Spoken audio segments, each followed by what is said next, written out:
I think the idea of loss is driven from the idea of fear. I think it's driven from fear of death.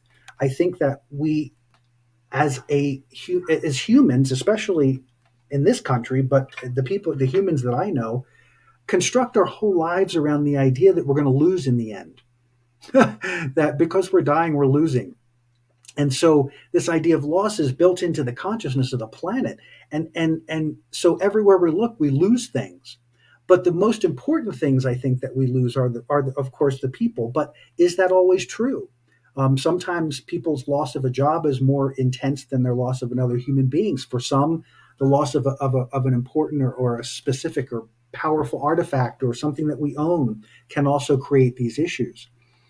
So I want us to really feel into this idea of loss, and I want to start at this foundational place, which is losses change without the negative focus.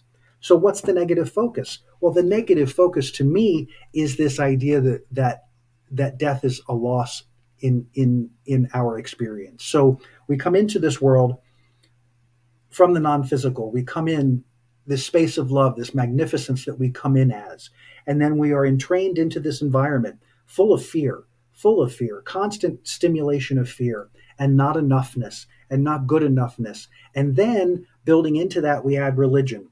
And the religious piece then adds this whole other layer of guilt and silliness that seems to create a continual paradox in our experience of this angry God, or this God that doesn't love us, or this God that only loves us in a particular way. But I started to think about that even more deeply, and I thought this is really interesting because in the religions that I were a part of, there was always a reference to the afterlife, right? If you're in Catholicism, there's always the reference to heaven or to hell, which is an afterlife, a good afterlife and a bad afterlife. Well, I believe there's an afterlife, but not in that fashion.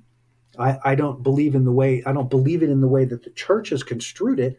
But again, that whole tenet is based in fear, right? Whether you're going to heaven or hell is a way to keep you in fear your whole life, not knowing how you're being judged, not knowing how you're being focused on, which again comes back to this idea of confronting immortality.